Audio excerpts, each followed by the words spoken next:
Thank you.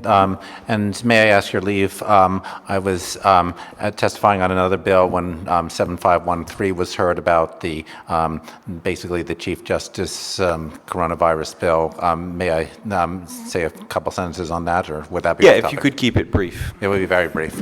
I just want to say that bill 7513, I like the intent, but it is excessive. It is an extremely overbroad bill. It gives the Chief Justice of the Supreme Court full discretion to take any, quote, take any other appropriate action necessary to ensure that judicial business is effectively conducted by the courts. That just lets the Chief Justice override any statute. It lets the Chief Justice override any statute, and there would be no appeal from the Chief. It will be hard to appeal from the Chief Justice's decision. It will be hard to appeal from the Chief Justice's decision because how are you going to appeal a decision of the Chief Justice of the Supreme Court? Is he going to have to recuse if it comes back to the Supreme Court? I think it's good to have a bill on coronavirus, but doesn't mean you should give this Chief Justice sweeping powers to to be the sole person determining how to override the laws on how the courts work. So that was brief, hopefully. And now I'd like to go. And now I'd like to go to the main bill, if that's okay. Okay, go ahead. Thank you. Yes. So I know this is the one we really want to hear about. This is the most anti-constitutional rights bill that I've seen when I've been in my time testifying on bills. There's absolutely no part of it that's justified. Every single clause of the bill is designed to make. Every single clause of the bill is written in a way that makes peaceful protesters more vulnerable. I'll start with the part about the gas mask because that's drawn a lot of attention. It should be well known gas masks are a common part of peaceful protests. There have been many cases of people wearing gas masks to protest against pollution or for any other cause. There was a recent case a week or two ago when a Republican congressman was wearing a gas mask basically as part of a protest. It's just an integral part of protesting that calling gas masks suspicious or as one witness says, one witness told you that wearing a gas mask endangers public safety. That's obviously false. It's just an illustration of how exaggerated the case for this bill is. Gas masks are not dangerous, and I suppose the backup argument might be is, well, okay, we'll rewrite the bill and we'll change it to wearing a gas mask with intent. Wearing a gas mask with intent to protect yourself, that's going to be a misdemeanor, wearing a gas mask with intent to protect yourself.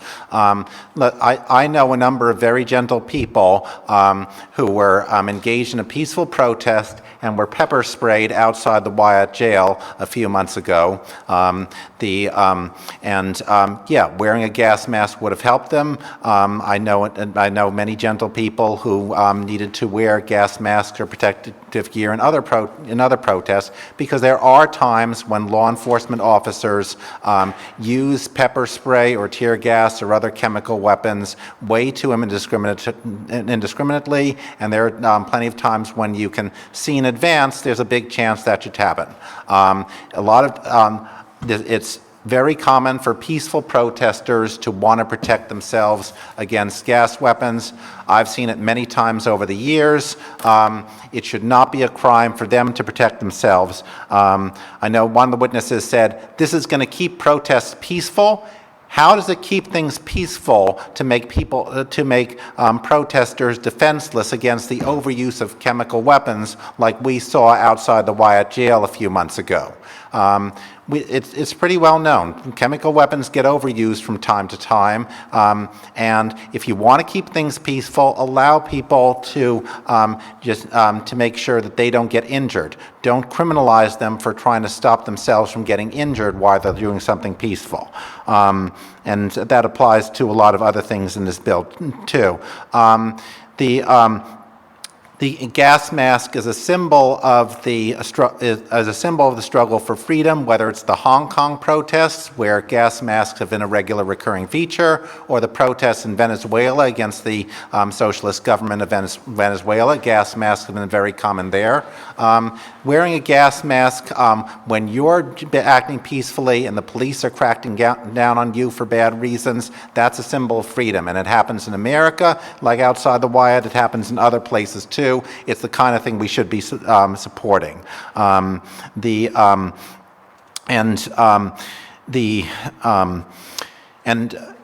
that applies to the other protective gear in this bill too. In case you're doubting whether this happens here in America, let me give you another example from right here in Providence. In Providence, the first Rhode Island Pride March did not go easily. Now it's something accepted, but when Rhode Island Pride Marches, the annual Rhode Island Pride Marches started in 1976, the brave gay and lesbian and bisexual people who protested there were seriously in danger. I'm just going to read a quote from one of the participants in 1976, Belle Pellegrino. This is from a Providence Journal article. We totally expected that when we stepped into that plaza, gunfire was going to come, said Pellegrino. We thought we were going to die. These were people protesting for a good cause. They were peaceful, like a lot of the people who are covered by this bill, and they felt themselves not just in danger of physical harm, but in danger of being killed. The police chief then of Providence, Chief McQueenie, was pretty hostile. He said that he was worried they were going to give him trouble, but it just illustrates how a lot of times people engaging in peaceful protests are worried that they're going to be physically harmed, whether it's by the police or by people on the other side, and it's entirely right for them to wear protective equipment. And I would say that of whether it's progressive protesters, whether it's Proud Boys wearing protective equipment, they have a right to wear protective equipment too, and I'd support their right to do that.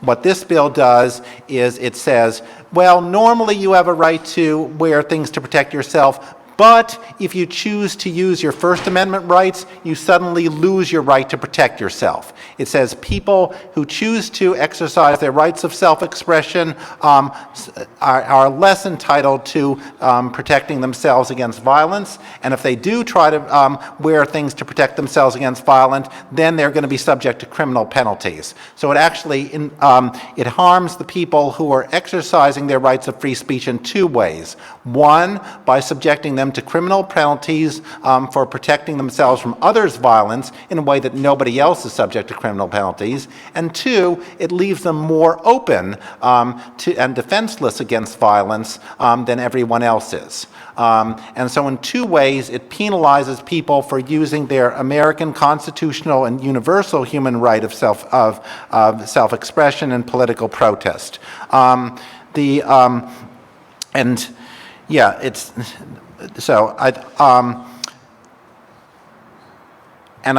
give you another example, again, from right here in Rhode Island. This is from North Providence in 2007. In North Providence, a peaceful protester named Alex Svoboda was attacked by police, and I'm not sure whether they intended to cause her harm. They may not have. But they knocked her down when she was marching. She was kind of drumming on a bucket, and they knocked her down. 3 police officers forced her to the ground so violently that given the unlucky way she collapsed, it really messed up her leg. Her leg was dislocated in a couple places. There was an artery that burst, and she came close to losing that whole leg. And she was entirely peaceful, but the North Providence police physically attacked her there. I'm not going to go into why they did that. Maybe they thought they had good reasons. But she had good reason for wanting to protect herself from possibly violent police.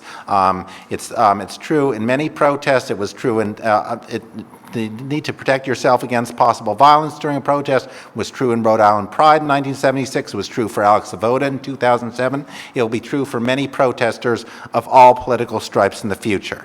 And last, I want to get to the final part of the bill about wearing a mask, wearing any kind of facial alteration or makeup with the intent of avoiding identification. I believe in the core American values of the First Amendment, and I just remember, has anybody forgotten about the Boston Tea Party?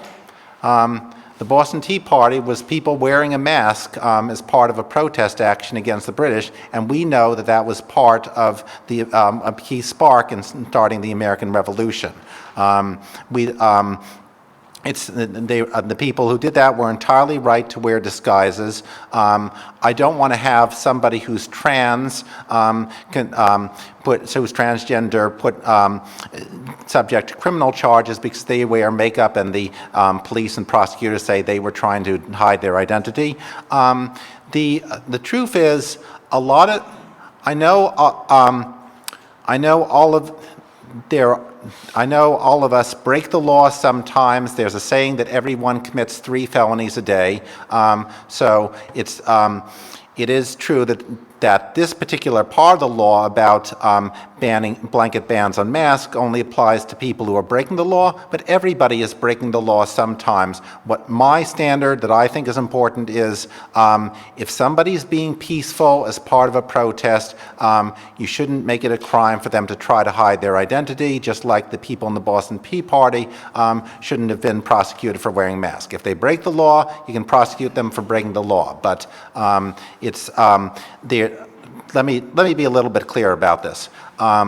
The danger I'm concerned about is, I didn't say that quite exactly, but the danger I'm concerned about is a protester wearing a mask who is violating one of these gray area laws that everybody violates from time to time. This bill allows that protester to be prosecuted for wearing a mask when they're just violating one of these gray area laws that nobody else gets prosecuted for. So that's I don't think that it's reasonable to tie a ban on masks to political protests. You can tie a ban on masks to you can tie a ban on masks to people who are committing violence. If somebody's committing violence and wearing a mask, they should have bigger penalties. But we know that in this day and age, protest takes more courage than it has in the past because of the threat of doxing, because of the threat of surveillance. I know many people who have worn masks during protests because they don't want their participation in the protest to be used against them.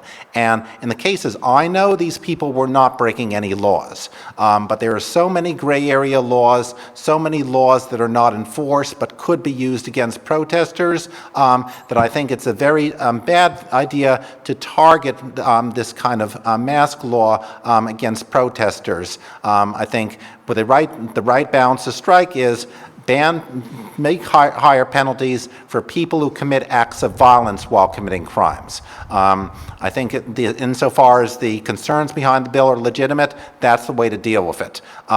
But the way this bill is written right now, it says it shall be unlawful for anyone who's breaking the law to wear a mask. That just invites the prosecutors to target rarely used laws against people engaged in protest. And like everything else in this bill, this has way too much potential to be used against people who are peaceful, people who are not harming anybody, people who are just trying to call attention to a cause. And I know many of the tactics people use to call attention to a cause are peaceful, harmless, and considered illegal.